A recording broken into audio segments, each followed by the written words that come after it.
Hai, Assalamualaikum warahmatullahi wabarakatuh. Selamat bertemu kembali dalam channel Cikgu ABJ.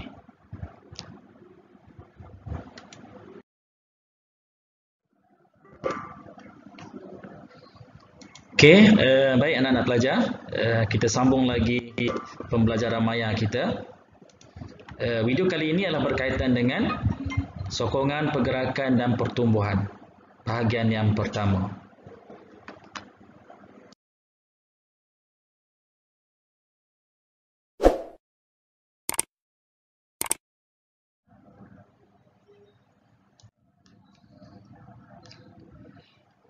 Okey, baik jadi untuk tajuk subtopik 6.11 jenis sokongan haiwan.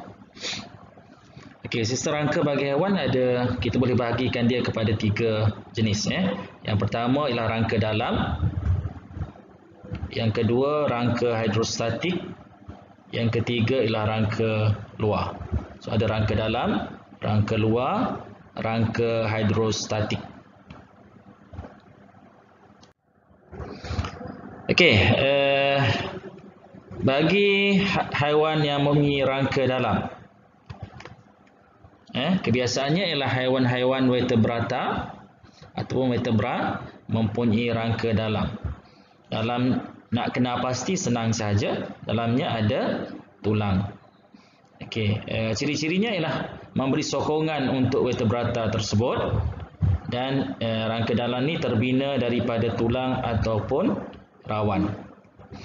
Fungsi bagi rangka dalam adalah untuk menyokong berat badan, melindungi organ dalaman. Contoh, kalau manusia ada hati, ada jantung, dan samalah untuk haiwan lain. Mengekalkan bentuk badan dan juga sebagai asas pautan otot untuk pergerakan. Okey, baik, seterusnya. Bagi rangka luar pula, ciri-cirinya adalah ataupun kebiasaannya sokongan untuk invertebrata. Rangka luar biasanya ada pada haiwan invertebrata, termasuklah serangga ataupun kumpulan moluska, siput. Okey, terbina daripada lapisan keras kitin, berlilit ataupun bercengkerang. Fungsi rangka luar hampir sama dengan fungsi rangka dalam. Yang pertama ialah untuk menyokong berat badan, melindungi organ dalaman, mengekalkan bentuk badan dan juga tapak untuk pelekatan otot. Sama saja dengan fungsi bagi rangka dalam. Okey, yang ketiga, jenis sokongan yang ketiga adalah rangka hidrostatik. Jadi rangka hidrostatik ini biasanya ada pada haiwan-haiwan yang mempunyai bendalai dalam tubuhnya. Okey, terbina daripada dinding berotot yang melitupi rongga badan yang diisi dengan bendalai yang akan mengenakan tekanan kepada dinding berotot badan dalam semua arah dan menyebabkan badan menjadi tegar. Jadi disebabkan oleh tekanan yang ada dalam badan haiwan tersebut, maka ia akan memberi bentuk kepada haiwan tersebut. Fungsinya adalah mengekalkan bentuk badan dan juga untuk pergerakan. Ini merupakan rangka hidrostatik. Jadi contoh haiwannya boleh tengok kat sini. Ini merupakan contoh-contoh haiwan. Ini ialah sotong kereta. Ini tapak Sulaiman. Ini ialah ulat. Ulat yang makan daun.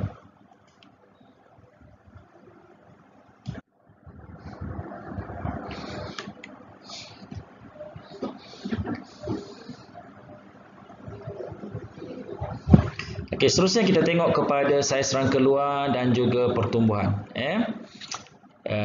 Secara umumnya, lengkung pertumbuhan bagi semua haiwan adalah berbentuk sigmoid. Lengkung pertumbuhan berbentuk sigmoid. Sigmoid tu apa? Ni bentuk macam huruf S. Ini merupakan bentuk sigmoid. Bentuk asas pertumbuhan organisma tetapi berbeza mengikut jenis organisma. Jadi bentuk asasnya bentuk sigmoid, tapi lengkung ni akan berbeza mengikut jenis organisma tersebut.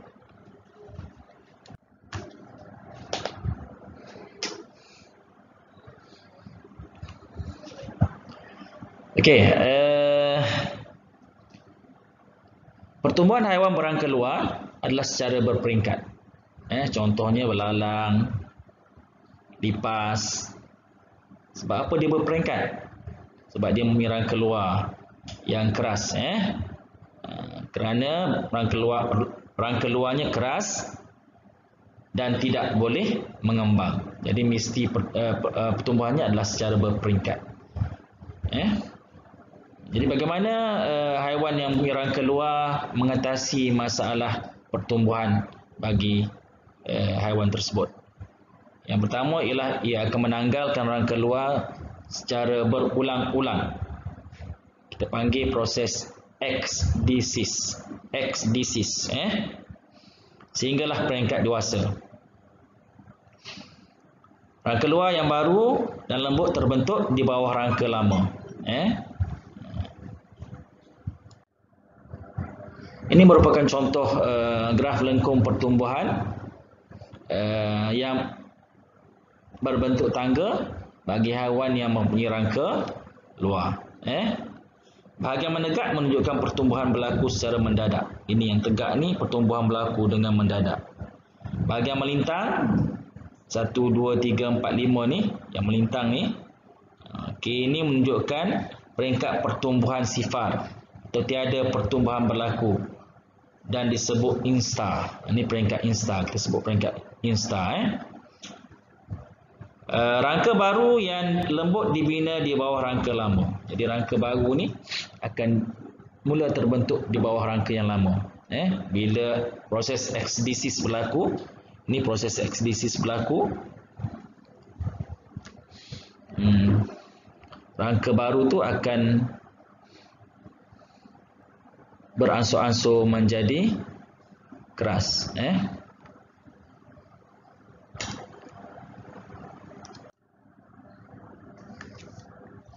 Okey, apa berlaku semasa proses ekdisis? Okey, yang pertama ialah haiwan akan menyedut udara luar bagi mengembangkan badannya. Okey, kemudian rangka luar akan pecah. Bila badan dah kembang, rangka luar akan pecah. Pertumbuhan pesat berlaku untuk menambahkan saiz sebelum rangka luar yang baru mengeras. Pada peringkat nifa, haiwan akan makan dengan banyak untuk membina tisu dan pertambahan jisim. Jadi setiap peringkat ekdisis ada hormon yang mengawalnya lah.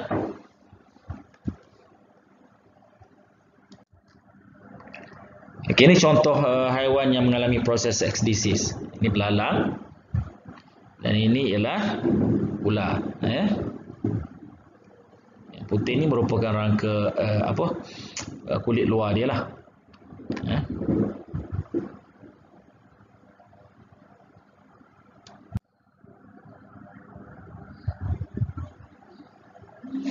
Okey, seterusnya kita pergi kepada rangka hidrostatik dan juga pergerakannya. Bagaimana pergerakan cacing tanah? Ada kaki tak cacing tanah? Ada kan? Jadi cacing tanah dia bergerak dengan bantuan keta. Keta ni merupakan bulu kejur yang terdapat pada bahagian sisi badannya. Jadi boleh rujuk buku teks. Buku teks pelajar kalau tak silap cikgu muka surat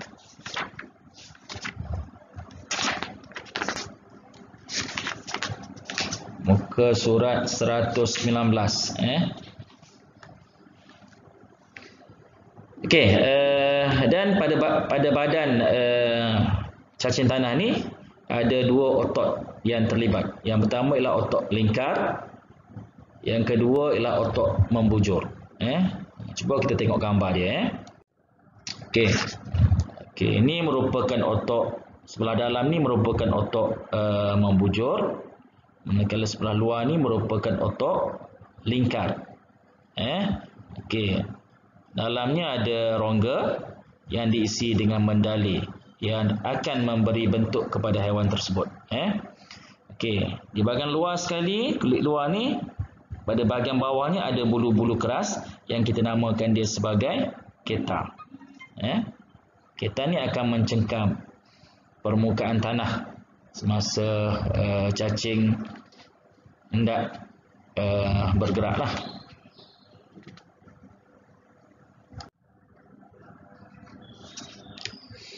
Okey,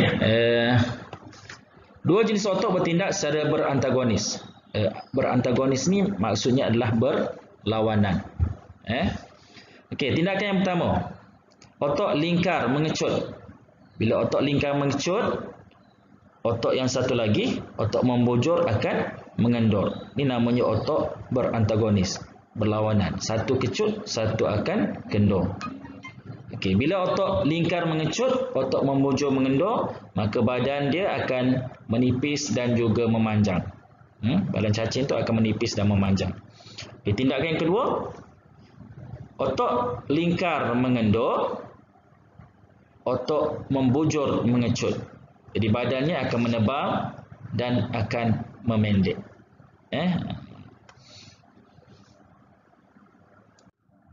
Okey.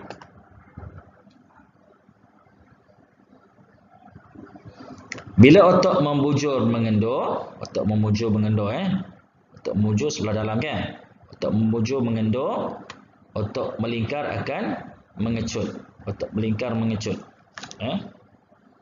Jadi badannya akan jadi nipis dan panjang. Bila otot lingkar mengendur, otot membujur yang dalam ni mengecut, badannya akan jadi tebal dan dia akan pendek. Jadi bulu-bulu halus ni, bulu-bulu halus yang keras di bahagian bawah ni ataupun kita namakan dia kita, akan mencengkam tanah untuk membolehkan pergerakan berlaku. Okey.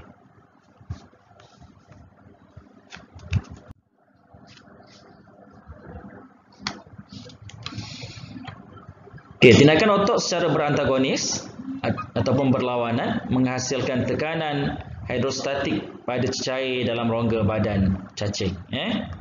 Oleh sebab itu, badan cacing dia akan menipis dan juga akan memanjang. Tekanan hidrostatik memindahkan cecair dalam badan ke belakang, menyebabkan bahagian belakang ditarik ke bahagian hadapan semasa tindakan otot berantagonis itu berlaku. Jadi tekanan hidrostatik ni akan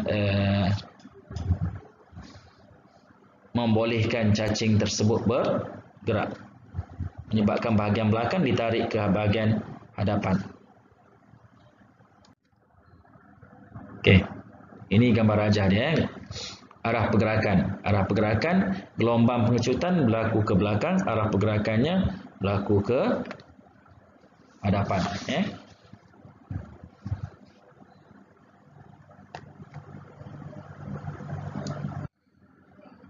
Okey, baik itu saja untuk sesi pada kali ini.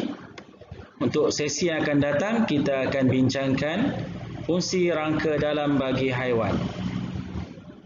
Terima kasih. Assalamualaikum warahmatullahi wabarakatuh.